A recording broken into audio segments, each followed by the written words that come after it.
এক জালিমের বাচ্চা জালিম, জানোয়ারের বাচ্চা জানোয়ার, জঙ্গলির বাচ্চা জঙ্গলি তাকে বিয়ে করে রাস্তায় ফেলে চলে গেছে। আহারে,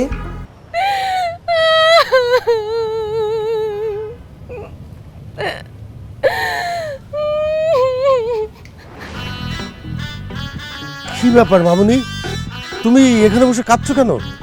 আঙ্কেল, আমার সর্বনাশ হয়ে গেছে। এক অসভ্য আমার জীবনটা নষ্ট করে আমাকে রেখে পালিয়ে গেছে। আঙ্কেল, কি হয়েছে তুমি খুলে বলো তো আমাকে। আমি একটা ছেলেকে ভালোবাসি। আমার বাসায় বিয়ের কথাবার্তা চলছিল, তাই তার কাছে আমি পালিয়েও চলে এসেছি। আমাদের বিয়েও হয়েছিল, কিন্তু বিয়ের পরপরই সে আমাকে তার বাসায় না তুলে ধাক্কা মেরে রাস্তায় ফেলে পালিয়ে গেছে। কত বড় অসভ্যের বাচ্চা, শয়তানের বাচ্চা না হলে এই কাজ করতে পারে? একটা মেয়েকে এইভাবে রাস্তায় ধাক্কা মেরে কেউ যেতে পারে? এদের বাপ মা কোনোদিন কিছু ভালো কিছু শিখায় নাই। এদেরকে জাস্ট গুলি করে মারা উচিত। আপনি একদম ঠিক কথা বলছেন আঙ্কেল। ওরে যদি আমি সামনে পাই, একদম গুলি করে মারবো। আঙ্কেল, আপনাকে দেখে মনে হচ্ছে আপনি অনেক দয়ালু। না না, দয়ালু না, আপনি দয়ার সাগর, পরোপকারী। না না, পরোপকারীও না, আপনি হচ্ছেন অসহায়দের আশ্রয়দাতা। আঙ্কেল, কিছুদিনের জন্য আপনার বাড়িতে আমাকে আশ্রয় দেবেন প্লিজ। মানে আমার বাসায় তোমাকে আশ্রয় দেব? হ্যাঁ, আপনি যদি আশ্রয় না দেন আমাকে বাড়িতে চলে যেতে হবে। আর বাড়িতে গেলে আমার বাবা মা আমাকে কেটে কেটে টুকরা টুকরা করে ফেলবে। আর আমি যদি রাস্তায় থাকি, আমি যেই পরিমাণে সুন্দরী, গুন্ডারা এসে আমাকে তুলে নিয়ে চলে যেতে পারে। অলরেডি 3-4 জন এসে উত্ত্যক্ত করে গেছে। আঙ্কেল, আঙ্কেল, কিছুদিনের জন্য আপনার বাসায় একটু আমাকে আশ্রয় দেন। আপনার বাসায় থেকে আমি আমার স্বামীকে খুঁজবো, ওকে খুঁজে বের করে ওরে খুন করে জেলে যাব। না না, ওকে খুন করতে হবে না। তুমি ওকে খুঁজে পেলে তুমি অবশ্যই আমার কাছে নিয়ে আসবে। বাকিটা আমি দেখব, কেমন করে একটা অসহায় মেয়েকে এইভাবে রেখে সে পালিয়ে যায়। কিন্তু তোমাকে তো এইভাবে একা রেখে যাওয়া যাবে না। যেভাবে গুন্ডারা তোমাকে উত্ত্যক্ত করছে। ঠিক আছে, ঠিক আছে, তুমি চলো আমার সাথে, আমাদের বাসায় চলো, তুমি সেখানেই থাকবে। কিন্তু আমার বাসায় আমি, আমার স্ত্রী, আমাদের একটি ছেলে একটি মেয়ে আছে। তোমার কোনো সমস্যা হবে না তো? না না আঙ্কেল, কোনো সমস্যা হবে না। আপনি আমাকে আশ্রয় দিচ্ছেন, এটাই তো বেশি। আমি আপনার বাসার একটা কোনায় পড়ে থাকবো। আঙ্কেল, আপনি মানুষ না, কি? আপনি মহামানুষ। আপনি আমাকে যে বড় উপকারটা করলেন, আপনার উপকারের ঋণ আমি কিভাবে শোধ করবো আঙ্কেল?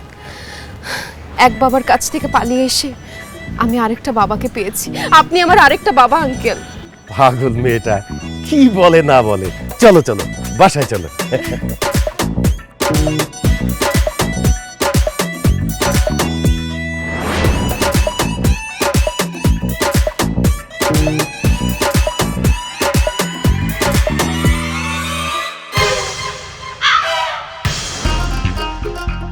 তোমার সাথে এটা কে? সে একটা অসহায় মেয়ে। সেটা তো বুঝলাম, এর পরিচয় কি, নাম কি, কোত্থেকে আসছে, আর আমাদের বাসায় আনছো কেন? তার নাম হচ্ছে মিতু। সে রাস্তার পাশে দাঁড়িয়ে দাঁড়িয়ে কাঁদছিল।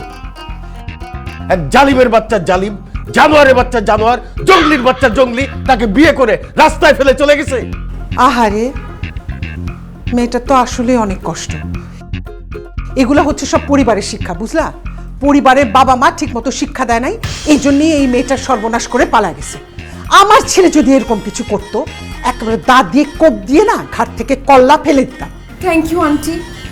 আমাকে যে বিয়ে করে পালায় গেছে, তার মুখোশ আমি একদিন আপনার সামনে খুলবো।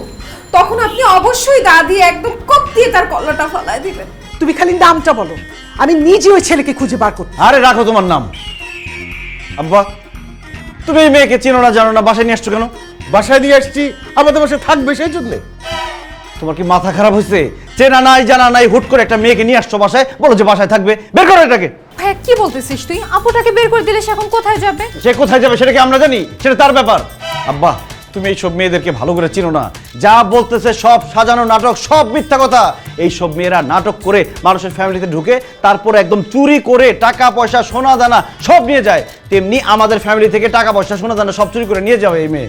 আমাদের বাসায় ক্যাশ টাকা নাই, গয়নাগাটি সব লকারে, আর যা আছে সেটা চুরি করলে কোনো সমস্যা নেই, আমরা আবার কিনে ফেলবো।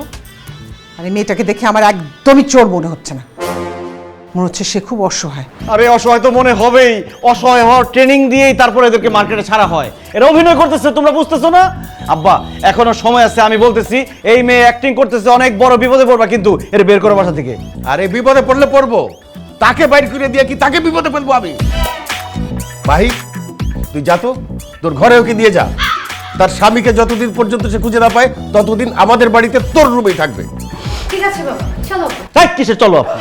হ্যাঁ বাবা, এই মেয়েকে যদি বাসায় রাখো তাহলে কিন্তু আমার সমস্যা আছে। তোর কি সমস্যা হবে?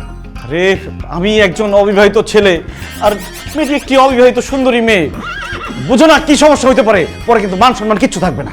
কোনো সমস্যা নেই ভাইয়া, আমি তোমাকে সব সময় চোখে চোখে রাখবো। যদি উল্টাপাল্টা কিছু দেখি তাহলে ঠিক আব্বু আম্মুকে ডেকে নিয়ে আসবো। আর আমি এসে ঝাড়ু দিয়ে তোকে মারবো। মানে তুমি বাইরের একটা মেয়ের জন্য আমাকে ঝাড়ু দিয়ে পিটাবা? এই এই তো লজ্জা করে না? আরেকজন বাসায় থাকি, যা যা, বেরো বেরো বেরো এখান থেকে। আচ্ছা, হাতটা একদম কেটে রেখে দিব। মিতু এখানে থাকবে। অসম্ভব, এই অজানা অচেনা মেয়ে আমার বাসায় থাকতে পারবে না। হয় সে থাকবে নাহলে আমি থাকবো। ও থাকবে, তুই যা। চলো আমি তোমাকে রুম দেখাবো। আসো মা, আমার সাথে আসো।